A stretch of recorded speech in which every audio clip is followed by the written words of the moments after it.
nangyayari. Sandali muna. Yun, mga pangyayari sa eto. Tremendous power has God. Ang Christmas power po ang salvific name. Ito ang negosyante na ang daming anting-anting niya. Ito naman ang estudyante na maraming anting-anting yung lolo niya. At ito naman ang psychic ability dahil sa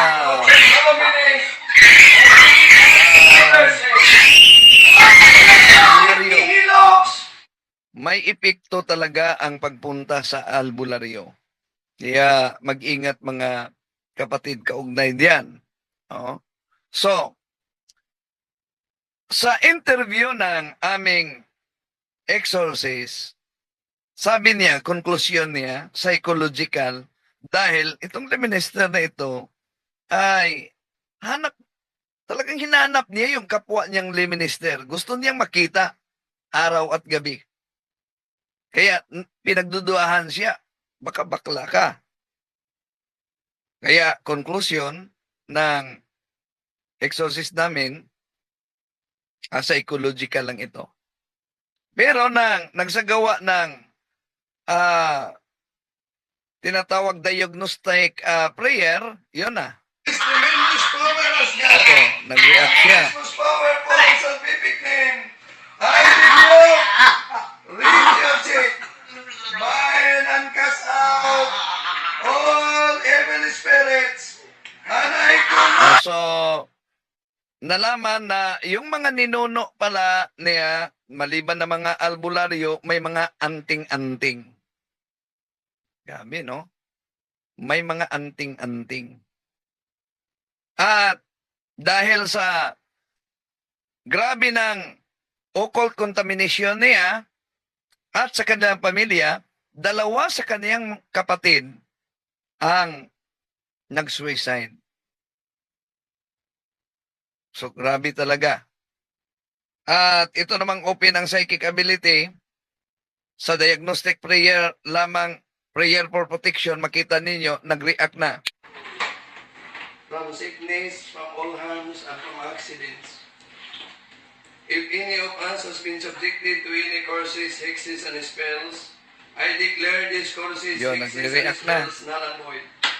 In the name of Jesus Christ, if any evil spirits have been sent against us, I decommission you in the name of Jesus Christ, and I send you to Jesus to deal with as you will.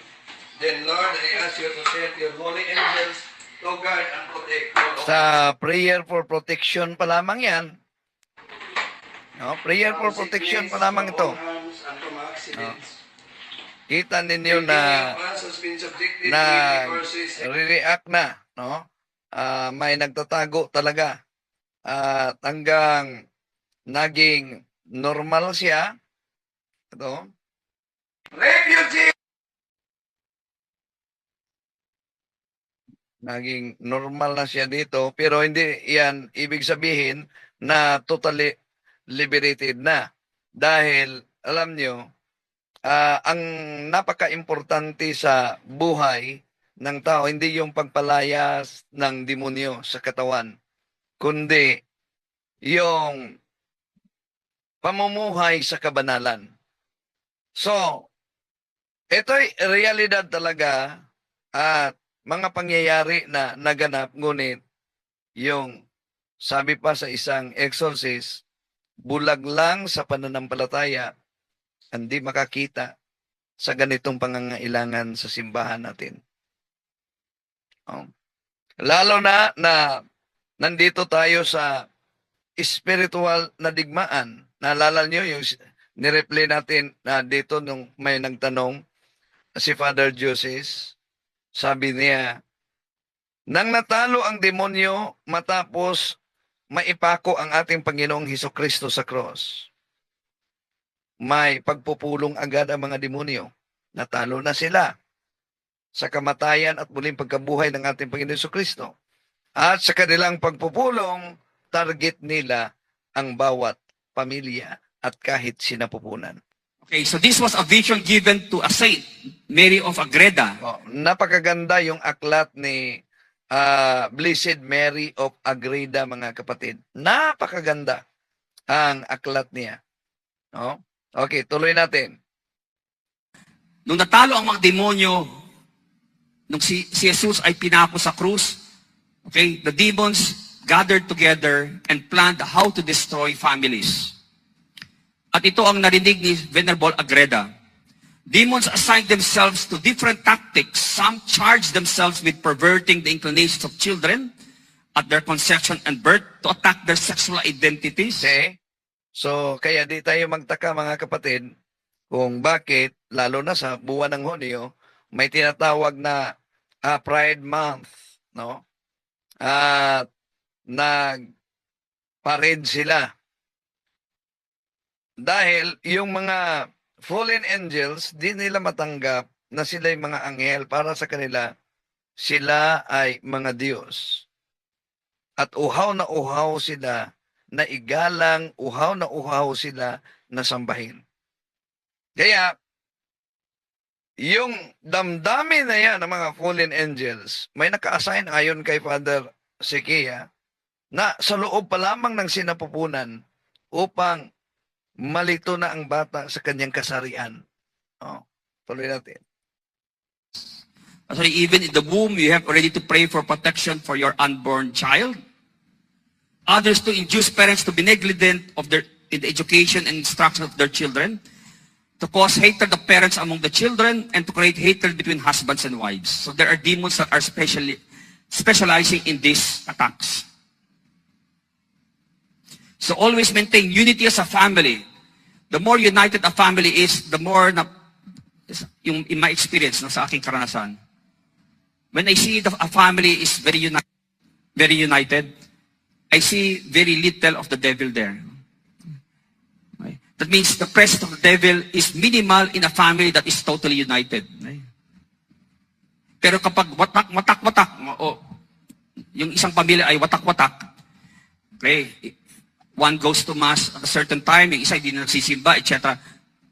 I see when I go and deal with these families, they have so many demons attached to them that I have to exercise not only them, but also their homes.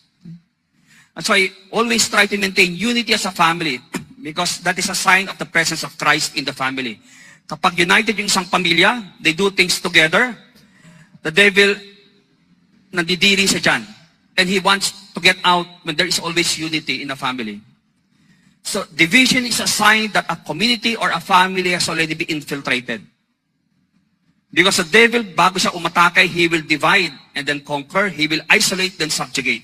Kaya mga kaso namin mga kabataan na napossess, usually, if I ask the relationship with their family members, yung mga relatives nila, yung kadalang magulang, they are isolated. May sariling mundo sila. Kaya the devil was able to work on their thinking, their emotions, talagang madali silang inatake ng demonyo. Because there was no spiritual, emotional, relational, psychological support. The devil had isolated them. So the more divided a family, the more one sees the presence of all the vices and all sorts of evil. Talagang pinaglaruan na ang pamilya na iyan. The more dysfunctional, emotionally, psychologically, and spiritually a family is, the more divided it is. The more a family is united in doing things like going to mass, praying the rosary, the more the presence of Christ is there. Because the Lord promised, where 2 or 3 are gathered in my name, I will be there. Kaya nakakalungkot kapag yung ina lamang o yung tatay lang ang nagdadasal. Okay? All the rest are atheists na.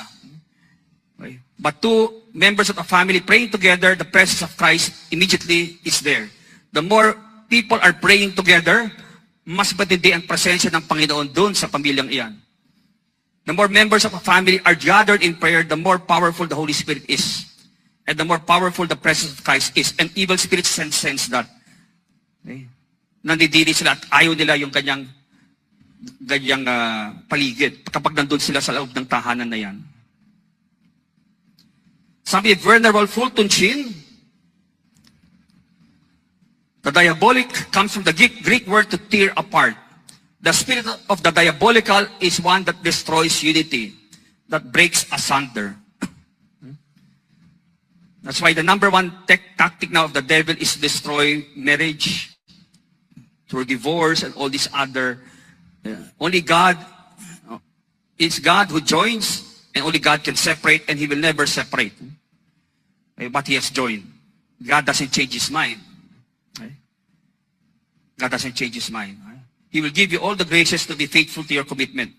Because when you enter the vocation of matrimony, automatically, that is the way that the Lord has chosen for you and has validated that this is the way that you will become holy. You will never become holy with someone else anymore. So ganun rin, when I became a priest, when I got ordained, I cannot simply say, Lord, parang mahirap na. Puro kademonyo yung nangyayari sa akin. Ang dami mga harassments. I can say, can I take a break? Can I leave the priesthood and, find another life? Hindi pwede yun, di ba? Love always makes a choice. It's not what you feel like. It is always a choice. And it is a choice that is committed to the end. So go as a family to the sacraments, the Mass, pray together. Unity is not simply the absence of conflict, hindi nagpapansinan, but the proper ordering of priority. Okay? That means you are living out the family values, the values of Christ. The family therefore becomes like an army difficult to defeat because of its united front. Be very watchful of this opening to the diabolical, highly charged negative emotions. They attract spirits that come in and they aggravate. Halimbawa, may matinding away sa loob ng isang tahanan. That attracts always evil spirits. That's why after a bad fight, use sacramentals like holy water around the place. Okay, so that whatever spirits have been attracted into the house will be expelled. Or else, kapag may mga pumasok sa inyong tahanan, dahil may matinding away kayo, at may pumasok dun mga masamang spirito, your next fight will be even worse. Because ang mga demonyo ay gagatungan nila yung inyong mga hurt feelings, yung inyong mga sugat because of the original fight. So always use the sacramentals so that you always create a sacred atmosphere in your place. Kaya nga most of the haunted houses na I exercise, I always ask, number one question is, how are you as a family? Usually, maraming away. No? Maraming sugat, maraming kapuotan. Remove all dissension and strife from the home. This attracts powerful demons. When there is interpersonal conflict, afterwards, use immediately sacramental so that the demons do not aggravate the environment, so that the next time you fight will be even worse. The parents use the sacramentals over the children in the house. Right? So remember, holy water is useless on your altar. You have to use it regularly. Okay? Dapat ginagamit nyo yan madalas. Siguro, depending upon your place, no? Once a week or once a month, depending upon what you're experiencing. But use the holy water around the place. Don't leave it in the altar. It's useless there. Okay? Kasi may isang santo na nakita na doon yung isang sagradong bagay, tapos nakita ng santo na the demon simply, medyo umiiwas lang siya ng konti. Okay? So, use the holy water around your home and add a prayer always. Lord, keep my home free from evil and may the Holy Spirit dwell here. Always add a prayer. Because mas mabisa yung mga sacramentals kapag may dasal, may kasamang dasal. Because may kasamang pananalig at pananampalataya sa Diyos yan.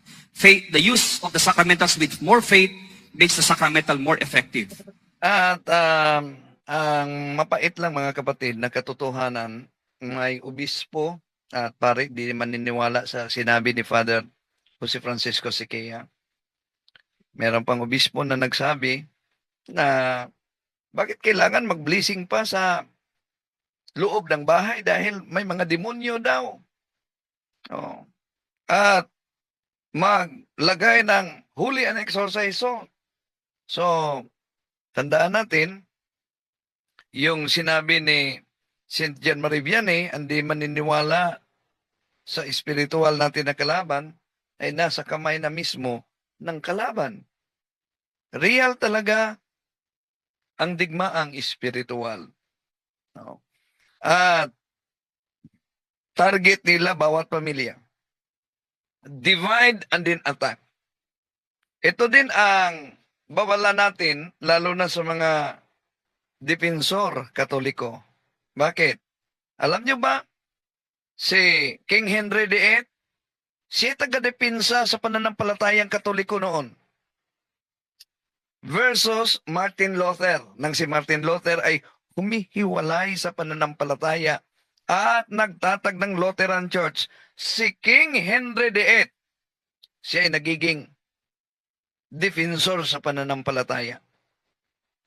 At dahil grabe ang kanyang depensa sa pananampalataya, binigyan siya ng titulo sa Santo Papa na Defensor Fidei, Defender of the Faith. Ano nangyari? Ang nangyari, dahil nagsawa na siya sa kanyang asawa, gusto siya mag-asawa muli, yon. Ang buong England humihiwalay sa simbahang katoliko at sumunod na yung mga persecution na nangyari, lalo na sa mga nanatiling katoliko, mga kapatid. Kaya, bilang matagal na ako sa CFD, sa Catholic Faith Defenders, dami ng mga CFD, mga kapatid, na kilala ko. Magaling makipagdebate, magaling mangaral, magaling mag-lecture, pero resulta, hiwalay sa kanyang asawa. Merong mga ganyan. Kaya mag-ingat talaga. Dahil nasa espiritual na digmaan tayo. Ang daming mga magagaling na makipagdebate. Pero watak-watak ang pamilya. Meron talaga yan. Iyon ang katotohanan. Kaya, mag-ingat. Walang silbi, mga kapatid. Yung pagpalayas ng demonyo, yung pangangaral at magaling magdepensa, dahil iyon ay mga karisim. At hindi iyan ang batayan para makapasok tayo sa kaharian ng langit. Bakit? Dahil ang karisim ay pwedeng mapiki. Di ba? Sa huling panahon, anong sabi ng ating Panginoon Jesucristo? Dami ang magsasabi, Panginoon, Panginoon. Eh, di ba sa pangalan mo, nangaral ako. At pinalayas kong demonyo, nagpagaling ako sa mga may sakit. Pero, sasagot ang Panginoon, umalis kayong mga makasalanan. Hindi ko kayo kilala. Kaya sa maabot nitong ating talakayan ngayon, babala lang sa mga kapatid nating CFD.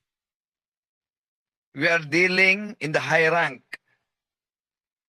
Dahil ang taktika ng mga demonyo, divide and then attack, yun ang dahilan kung bakit ang daming mga sikta natatag lamang ng tao. Ikalawang Korinto, Kapitulo 11, versikulo 12 hanggang 15. Dahil, kung ang mga inosenting katoliko ay matangay na sa siktang tatag lamang nitong mga tao, mga kapatid, una, nailayo nila ang kaluluwa sa Eucharist. Nailayo niya ang kaluluwa sa kumpisal. Nailayo nila ang kaluluwa sa mga sakramento, sa mga sacramentals, sa Mahal na Birhen Maria, sa mga santo. Ganon ang taktika ng demonyo. Kaya, sa mata ng mga kapatid natin sa ibayong pananampalataya, ang katoliko ang kawawa. Pero ang realidad na sila'y natangay, karamihan sa siktang tatag lamang ng tao, katuparan sa unang Juan 2:18-19, nandito na ngayon ang mga antikristo. sila'y galing sa atin, ngunit sila'y humihiwalay sa atin upang makilala na sila hindi talaga kasama natin. So, ulitin ko, mga kapatid na CFD, doble natin ang ating prayer simula mismo sa ating tahanan. Bakit? Siguro alam niyo naman na may mga kilalang mga magaling na debitador, magaling mangaral, ngunit watak-watak ang pamilya, hiwalay sa asawa. Di napansin nila yan. Natamaan na sa atake ng kalaban natin. At maliban dyan mga kapatid, yung ipinakita natin na estudyante dahil sa paglapit sa paulit-ulit na pagpagamot sa albularyo at may mga anting-anting, yung mga ninuno, grabe talaga. So, marami pang kahit sa loob ng simbahan, di maniniwala na yung albularyo ay delikado. May di naniniwala kaugnay diyan. Kaya,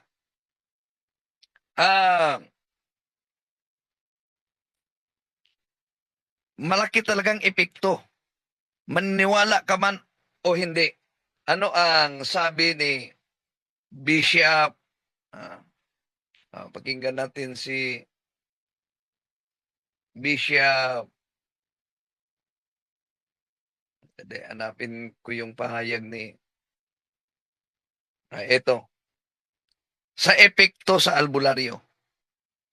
Pag sinabi natin, kailangan gumaling ako at all cost, anuman gagawin ko, kahit mga ritual yan, mapapalayo tayo sa Panginoon. At mawawalan tayo ng ginto patungong langit, ang ating suffering. Yun ang deception ng ni Satan. Huwag ka nang mag-suffer. No, hindi mo na kailangang masakit pa. Huwag ka nang mag-suffer. Kinukuha sa atin ang krus natin. Ang krus, ang daan, papuntang langit. So nakita natin ang deception ni Taning. Okay, they are contrary to the virtue of religion. Okay. Ito pa po, may isa pa. Yung mga traditional cures, ito po, recourse to traditional cures. Ang ibig sabihin ng traditional cures, yung mga dahon-dahon, di ba? Which are okay. Yung mga hilot, okay po yan. Pero kailan nagiging masama? Sabi dito sa teaching, sa CCC ng ating simbahan, when there is an invocation of evil powers. Ano ibig sabihin? Pag meron ng orasyon. Merong isang kapatid tayo sa isang ganitong orientation, sabi niya, Bishop, naghihilot po ako. At habang naghihilot ako, pinipray ko yung pasyente ko. Hindi niya alam pero pinipray ko siya, sarili ko lang. Di, wala namang masama doon, Bishop, di po ba? Sabi ko, oo nga, wala namang masama. So sabi ko, and then biglang may pumasok sa isip ko, sabi ko, Sister, bukas po ba yung third eye nyo? May nakikita kayo ngayon? At ang sagot niya, opo, Bishop, may nakikita po ako. Kaya ang kanyang prayer, contaminated galing sa third eye. Nakita po natin? So that sabi ko, Sister, pwede, pag naghilot po kayo, huwag na kayo magdasal. Hilutin nyo na lang ho. Wala nang orasyon. Kasi most probably, galing sa bukas na third eye. And when the third eye is open, ayon. Kahit si Mama Mary pa yung nagpakita, hindi yan si Mama Mary. Di ba minsan may mga istorya, hindi ko alam dito sa Pandan, doon sa katedral, meron yan. Pag nagmimisa ang pare, bigla na lang, ang mukha ng pare nagliliwanag, ang bread, naging si Jesus na, talagang nakikita ang mukha ni Jesus, nagliliwanag ang buong altar. most probably, they are not coming from Jesus because God does not work that way. Hindi ko sinasabi na hindi posible, pwedeng mangyari yan, but generally speaking, God does not work that way. During interview, lumalabas ang mga causes. Bukas pala ang third eye. We will go to that, no? Ano ang mga causes? Bakit nai-influence tayo? So, pag meron ng invocation of evil powers, orasyon, yan po ang hindi na maganda. Okay? Nung bata ako, naalala ko, pinaluyahan ako ng parents ko. Palagi yon. Tapos, part ng seremonyas, hinihipan ako sa ulo, di ba? Nung parin ako, ngayon ko lang nalaman na ang pag-ihip pala is reserved to priests only. And it is done during exorcism. And anybody, nakalagay po sa instruction, hindi dapat ang mga lay mag-ihip ng hangin sa ulo ng kung sino man dahil ang act na yan is proper to the priests only doing exorcism, pagpapalayas ng espiritu. Mga ganon. No? Bakit? Kasi pag ginawa natin yan, ayun, madali tayong ma-influence ng kaaway. Okay. Opening to the influence of the evil one. Bakit nai-influensyahan ang tao ng mga ganito? Ano yung mga opening? Bakit siya, ano yung bukas sa kanya? At napasukan na influence ng masama. Number 1, sinful lifestyle. Ito po yung tinatawag natin na buhay na malayo sa Diyos.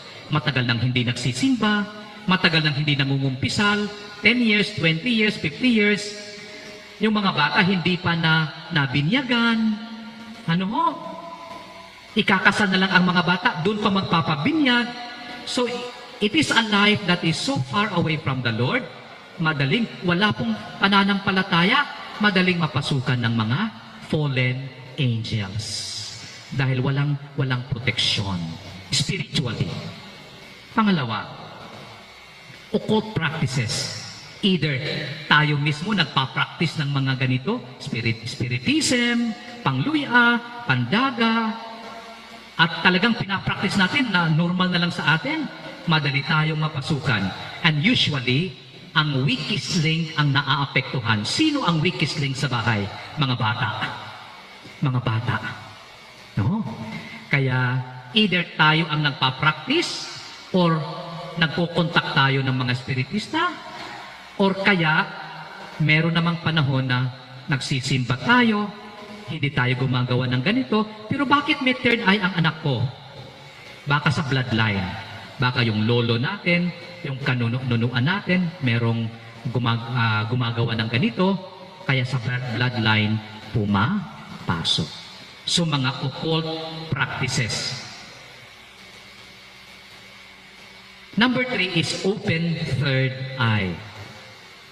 May isang nagsabi, Bishop, regalo yan sa Diyos sa akin kasi may mga nalalaman ako. Sabi ko sa kanya, at the very least, would you be okay kung pag-usapan natin yan? Punta ka sa kumbento, pag-usapan natin, tingnan natin kung saan galing ang power na yan. Usually, ito po yung karanasan ko.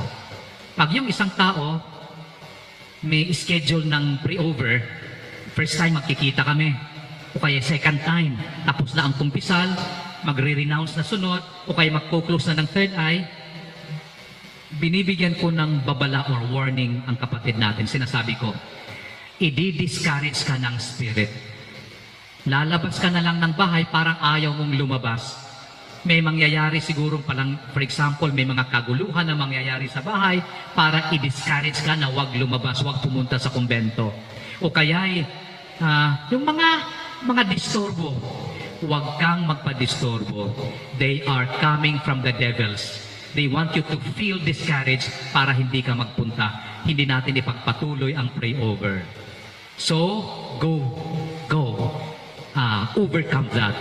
Ask the Lord to overcome that. Kasi yun ang gagawin nila i-discourage tayo. So, open occult third eye. At pang-apat, yung mga trauma, emotional woundedness natin. Kunyari, matanda na tayo, pero sa puso natin, galit pa tayo sa tatay natin na matagal nang namatay. Dahil nung bata pa tayo, yung pinagalitan ka, nilagay ka sa sako, at ang sako nilagay dun sa kusina. No, hindi mo makuha ang takot, ang galit sa tatay mo, that can be an entry point ng kaaway. O kay galit ka sa neighbor mo, galit na galit ka, yan pwedeng panahanan, stronghold ng kaaway. Kaya galing sa galit, nanganganak ng ibang kasalanan. Galit, bad thoughts, and then, yung galit mo, nagplano ka na batuhin ang bahay, binato mo, 3 na. Nasira ang window shield, 4 na. So nanganganak ang isang stronghold sin ng other sins. At pag nakakapit ang demonyo doon, talagang kakapit siya doon. At sa experience po natin, ang pang-apat po ang pinakamahirap na matanggal, mahil. Kasi kung hindi makapagpatawad ang tao, hindi rin mahihil. May emotional woundedness, trauma, sexual trauma. Nung bata pa, may experience ng ganito, hindi na-overcome. Kaya kailangan pong magpatawad talaga at ma-process ang ating mga trauma. Kasi ang trauma, sugat po yan At doon na-attract yung mga kaaway natin. Dinidisturb tayo lalo. Okay? Last, malapit na po tayo matapos. Paano tayo naaapektuhan? O kanyari, bukas ako. So paano ako maaapektuhan? 2 pamamaraan.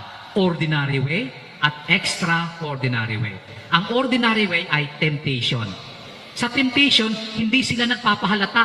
Hindi sila nagpaparamdam. Pumapasok lang sa isip, di ba? Araw ng linggo, biglang umambon. Ambon lang naman, hindi naman malakas ang ulan. Biglang mong sinabi, ay, ayoko na lang magsimba kasi baka lagnatin ako. O yun, na-tempt tayo ng kaaway. So, ordinary way. Extraordinary way. Ang ibig sabihin lang po ng extraordinary way, nagpaparamdam sila. Dahil majority na sila sa buhay natin. More than 50% na yung influence nila kasi hindi nagsisimba ang tao, maraming occult practices, may trauma pa, kaya madaling mapasukan. Imagine, sabihin na natin, 60% lang influence ng devil. Kaya tinatawag natin yan na obsession. Ang atake ay sa mind. Hindi makatulog, malalaswa ng mga picture, laging nagdi-dream, nananaginip ng masama, parang hinahabol palagi pagising. Okay? And then, masasamang isip, puro negatibo ang pag-iisip. Okay naman yung maging negatibo, pero may panahon na talagang hindi matanggal-tanggal ang negativity. So, in summary, sa isip po yung atake, mga negative thoughts, dreams. Pangalawa, pag lalo pang lumala, 80% na ang influence, tinatawag na oppression. Hindi lang sa internal, kundi pati sa katawan, nagkakasakit. May mga kaso po tayo ngayon na ilang buwan napansin ng pamilya, bawat buwan, bawat semana, may isang nagkakasakit. After 1 week si tatay, after another week yung anak, after another, halos walang araw na walang may sakit. Pagdating sa ospital, normal ang laboratory. At nung magsimula kami sa pag-process, interview, mag-pray over, mag-close ang third eye, ayon, hindi na sila nagkakasakit. Kasi ang gusto ng kaaway, talagang pahirapan tayo. So, sakit, negosyo. Bakit pa ang negosyo ko ngayon bumaba? The past 3 years, okay naman. Pero, ayan, dapat nating i-examine bakit nga ba bumaba. Baka may ginawa tayo na nakapasok sila. At saan tayo magtatanong? Doon sa 4 na inano natin, diniscuss natin. Kunyari, merong isang bata na dadalhin dito sa kumbento dahil napuposes. Usually, ang interview ng pare, doon sa 4 na yun, tatanungin ng parents, nanay, nagsisimba ba kayo? Nabinyagan ba ang batang ito? Pangalawang tanong, nagpa-practice ba kayo ng mga occult practices? May batakdungan ba ang batang ito? May anting-anting ba ngayon? Kaya pag oo ang sagot, ayan, yun ang mga most probable na entry point. Okay? Pangatlo, bukas nakakakita bang anak nyo ng kung ano-ano? May takot ba ang bata? May galit ba ang bata? So, doon papalibot ang interview. So, oppression. Bakit ba ang dali naming mag-away sa bahay? Kunting sagi lang ng braso, nagsisigawan na kami. Nung una, hindi naman. There can be an oppression in there.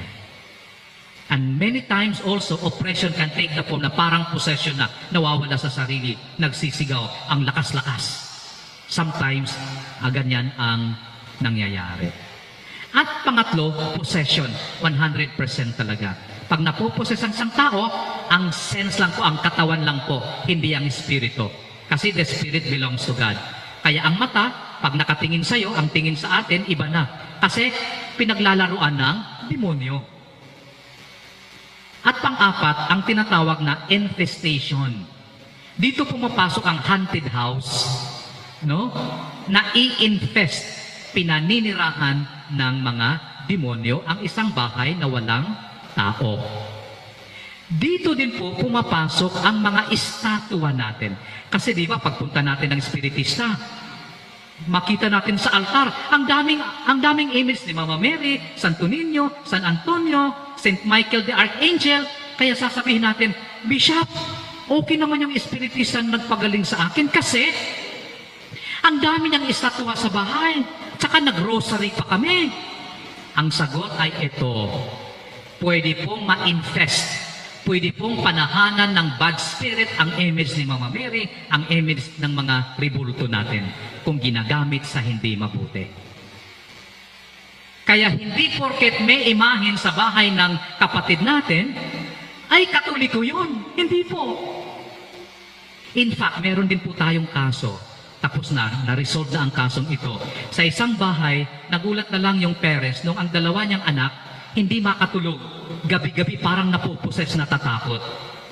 Kaya in the course of the interview, during the weeks na natatakot sila, simula natatakot lang, hanggang nabuksan ang third eye, may nakikita na sila. So palala ng palala. Anyway, ang resolution, nung ma-interview natin ang parents, in passing, kasi tinanong ko, ano bang nasa bahay po ninyo na galing sa mga espiritista, albularyo? In passing na mention niya, sabi niya, Bishop, isang araw, napadaan ako sa basurahan. At dun sa basurahan, nakita ko ang image ni Mama Mary, malaki pa naman. At nung makita ko na bago pa, walang gasgas, kinuha ko at dinala ko sa bahay. At doon parang nag-bell kagad yung tainga ko. Sabi ko, naku sister, baka dyan nagmula ang disturbance sa bahay ninyo. Kasi nasa altar na siya. Pwede ba i-surrender mo yan sa akin? Kaya the following day, sinurrender na yung image ni Mama Mary. Ang ginawa po natin, in-exorcise, kasi may masamang espiritu in-exorcise, pagkatapos, blindness, tapos binalot uli, and with much respect, ibinaon natin sa lupa. Di ba yan ang ginagawa natin pag meron kayong estatwa na sira na, di ba? Sira na ang ulo, putol na ang paa, may mga libro kayo, prayer books na gulag-gulanit na, pwede po yung i-dispose. Huwag pong itatapon ng kung ganyan lang. Huwag po. Magkakasala tayo niya kasi sagrado yan. Ilagay po sa karton at habang nagdadasal, Our Father, Hail Mary, Glory be, ibaon respectfully sa isang lugar na hindi matao. Example, may garden kayo. Huwag po doon sa punong kahoy na kung saan iniihian ng mga bisita ninyo. Kasi sacrilege po yan, maiihian. Di? So doon po sa lugar, sa banda ng bahay ninyo, sa labas, na kung saan walang tao masyado. No? Baka may groto kayo, doon sa tabi ng groto, ibaon. No? Respectfully. Kung ayaw ninyong magbaon, nag-aalangan kayo, pwedeng ibigay sa ating mga pare. Sila na yung magbabaon. Okay, so pakinggan ninyo si Bishop Marvin Masida, isa sa mga kasama sa Philippine Association of Catholic Exorcists. exorcist siya noon, aktibo sa ministry nang naituro siyang obispo sa Antique. Okay. So, dito na lang tayo. To make his message known is our response.